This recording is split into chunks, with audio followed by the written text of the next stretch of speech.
Маша Ранет, кажи, как прекара тази нощ? Добре му си, мерси. Аз, кокият, цяла нощ мисля за моята Шаранет. Да спа, събуда се, то с ангел е пред очите ми. Пише да жив, написал би щастлив, един голям сонет за теб, Маше Ранет.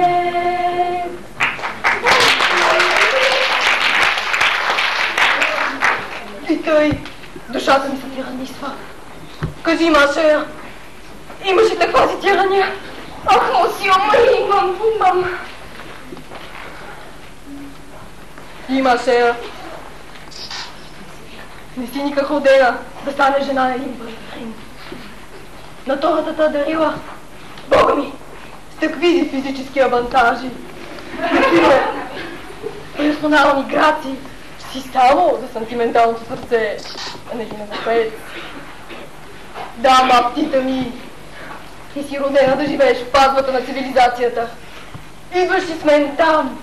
Виена, Париж, Лондон, кажи, идваш. Ох, мусио, идвам, как да не идвам?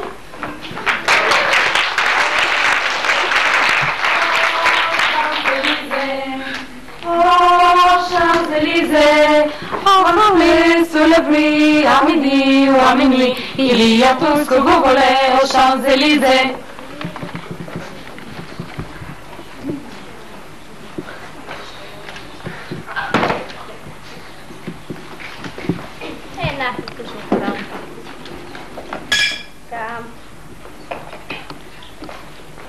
За една рокля атлазена 953 гроша и 15 пари. За тантела 226 гроша. За други две рокли 495 гроша. За една рокля за жената дявол да я вземе 438 гроша. За пантовки и чепички 380 гроша. За риски по модата още толкова. За миризливи сапуни по модата, за бяла вода, за червена вода, за помада 396 гроша и 20 пари. За всичко 8564 гроша и 15 пари. 8000 толкова гроша и 15 пари. От югена ми, от кесийката ми. 8000 толкова гроша и 15 пари. Е, това е.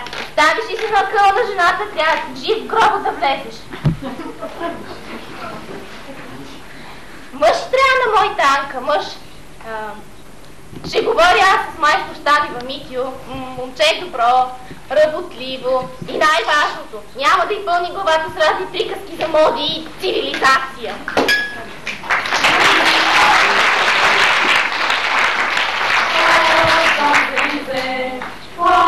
Champs-Élysées, au soleil, sous la pluie, à minuit, il y a tout ce que vous voulez aux Champs-Élysées.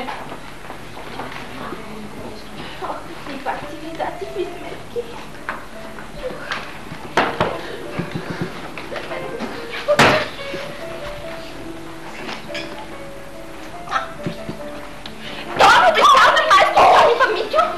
По-добре живат гроб, отколкото си налети пустак. Не съм сърдива да подробиня. Майко! Не знам какво да думам. Само една проста, но цивилизована дъщеря мога да твърдат като добитък. Не познава нито французски, нито европейски танцове, нито етикети, нито комплименти, нито нищо. Не! Заедно няма стане, нито хвърят, нито че за нето възно. По-добре се хвърта, колкото такъв живот.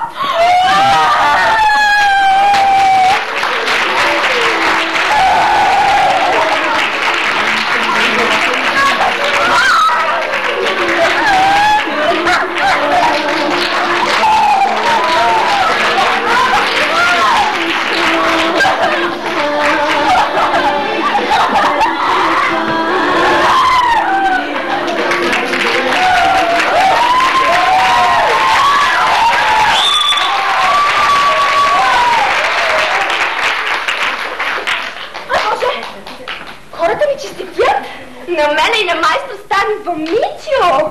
Целият град знае вече. Какво да правя? се склонали да направи волята на баща си. Не, никога. Никога жена на един простак.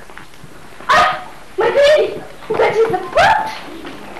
Той иде тук, той е за мен. Значи не се шегува, като ми предложи да сбягам с него.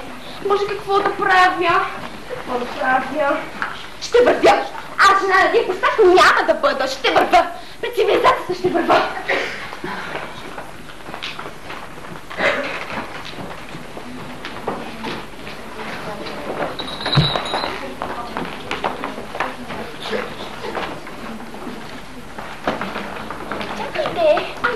Чакай! Обувката ми, чакай!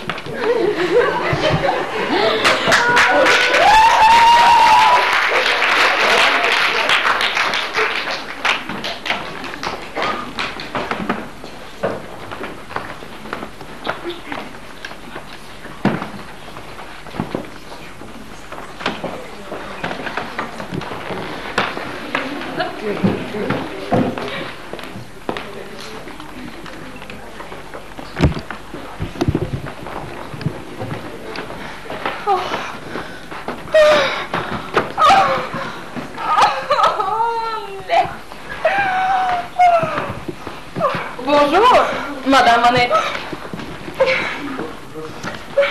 Какво се теглиш от мене? От мъжа си. Бива ли те? Сега ти барем мандама. Трябва да се радваш. За Бога отстъпи, ма! Браво! Но ли обичаш вече? След като му злочисти, имаш аз ти да се подиграваш с мене.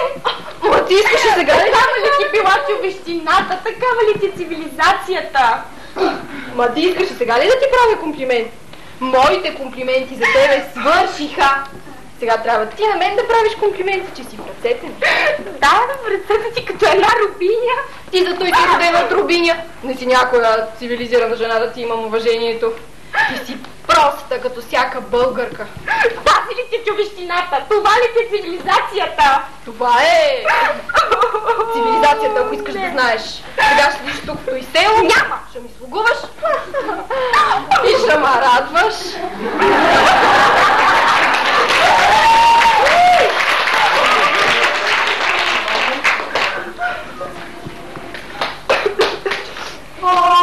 Champs-Élysées, oh Champs-Élysées, au soleil sur la pluie, à midi, il y a tout sous vos volets, aux Champs-Élysées.